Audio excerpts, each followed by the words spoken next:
दोस्तों, आज की कहानी का शीर्षक है शहर की जेठानी गांव की देवरानी। जेठानी को किस बात का अफसोस था। आज शिखा 2 महीने की बीमारी की छुट्टी के बाद पहली बार ऑफिस जा रही थी। शिखा की देवरानी संजना ने अपने हाथों से शिखा के लिए टिफिन तैयार किया था।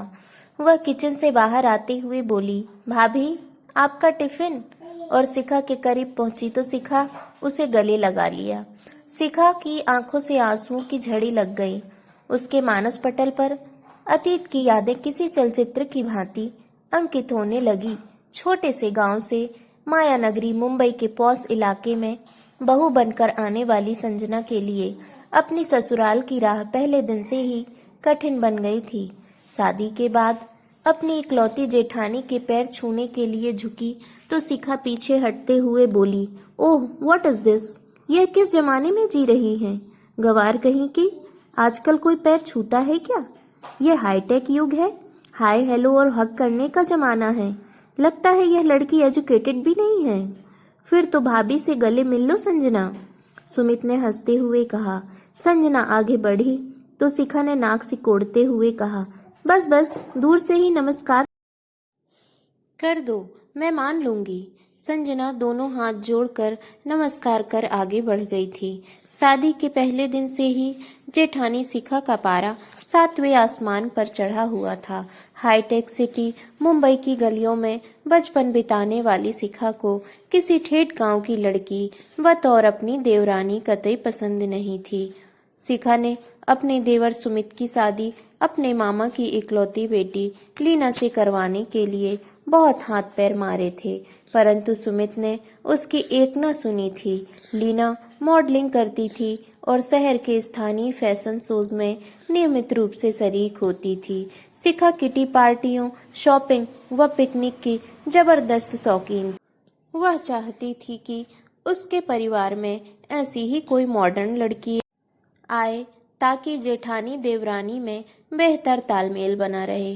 परंतु जब सुमित ने देहाती लड़की से विवाह कर लिया तो शिखा के तमाम ख्वाब पत्थर से टकराए, शीशे की भांति टूटकर चकनाचूर हो गए।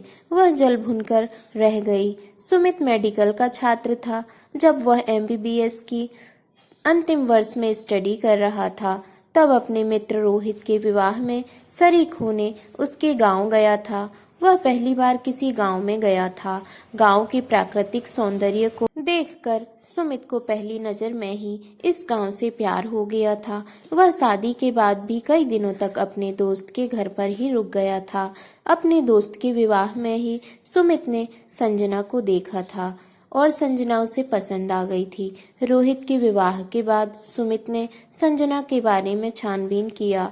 गांव में सभी संजना की तारीफ कर रहे थे। सुमित मुंबई पहुंचकर जब अपने मम्मी पापा और भैया भाभी से इस बारे में बात की तो शिखा भाभी क्रोधित हो गईं। उन्होंने नाराजगी व्यक्त करते हुए कहा, अरे सुमित, मैंने तो लीना से तुम्हारे लिए बात कर रखी है। मुंबई जैसे शहर के गांव की अशिक्षित और गंवार लड़की लाकर समाज में हमारी नाक कटवाओगे क्या? अरे भाभी, मैंने आपसे पहले ही कह दिया था ना कि मुझे लीना पसंद नहीं है। मगर शिखा ने सुमित की बात काटते हुए कहा, क्या बुराई है लीना में? दिखने में किसी हीरोइन से कम नहीं है। अच्छी पढ़ी लिखी है, ऊंचे खानदान की है, हाई सोसाइटी से ताल्लुक रखती है। भैया, तुम्हें ऐसी लड़की दिन में चिराग लेकर ढूंढने से भी नहीं मिलेगी। कहते हुए शिखा मुंह फुलाकर बैठक से चली गई। अरे भाई, उसे अपनी पसंद की लड़की से शादी करने दो ना। तुम अपनी पसंद उस पर क्यों थोप रही हो? सुमित के बड़े भाई ने शिखा को समझाते हुए कहा, लेकिन तब तक शिखा अपने कमरे में जा चुकी थी। 2 ही दिनों बाद सुमित अपने माता पिता को लेकर वंदना के गांव पहुंच गया। संजना सभी को पसंद आ गई।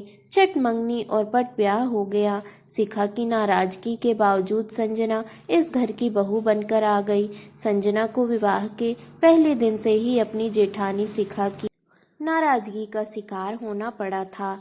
वह बात बात पर संजना पर ताने कसती थी, लेकिन संजना ने मानो विनम्रता का चोगा पहन लिया हो। वह शिखा के तानों पर चूं तक न करती, चुपचाप सहन करती रही। संजना जानती थी कि शब्द से शब्द बढ़ता है, सो उसके लिए इस वक्त खामोश रहना ही उचित है। उसे विश्वास था कि समय सदैव एक समान नहीं रहता है, यह परिवर्तनशील है। एक दिन उसका भी वक्त बदलेगा। समय बीत रहा था। शिखा एक सरकारी बैंक में नौकरी करती थी, सो वह हमेशा अपना टिफिन खुद बनाकर सुबह 9 बजे अपनी स्कूटी से बैंक चली जाती थी और शाम को 5 बजे के आसपास लौटती थी। संजना से शिखा इस कदर नाराज थी कि वह उसके हाथ की चाय तक नहीं पीती थी। शिखा के बैंक जाने के बाद ही संजना का किचन में प्रवेश होता था। संजना के सास ससुर शिखा के तेज तर्रार स्वभाव से भली भांति परिचित थे, सो वे हमेशा खामोशी रहते थे। सब कुछ ठीक चल रहा था, पर किसी को क्या पता था कि कोई अनहोनी उनके दरवाजे पर जल्दी ही दस्तक देने वाली है।